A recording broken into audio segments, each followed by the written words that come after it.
ঠাকুরগাঁও জেলা জামায়াত ইসলামী আমির বেলাল উদ্দিনকে বিপুল পরিমাণ টাকা সহ আটক করার পর অসুস্থ হয়ে পড়লে তাকে হাসপাতালে নেওয়া হয়েছে। নীলফামারীর পুলিশ সুপার শেখ জাহিদুল ইসলাম বিষয়টি নিশ্চিত করে জানান, একজন নির্বাহী ম্যাজিস্ট্রেটের তত্ত্বাবধানে তার কাছ থেকে জব্দ করা অর্থ গণনা করা হয়। প্রাথমিকভাবে ধারণা করা হয়েছিল টাকার পরিমাণ প্রায় 50 লাখ।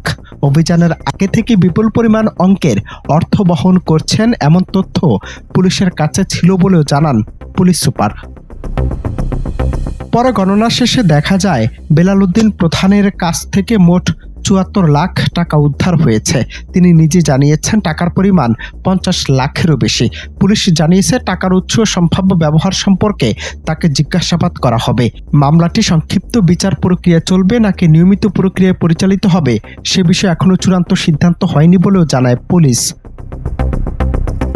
অনন্ত হাসান মাসুদ, বাংলা টিভি।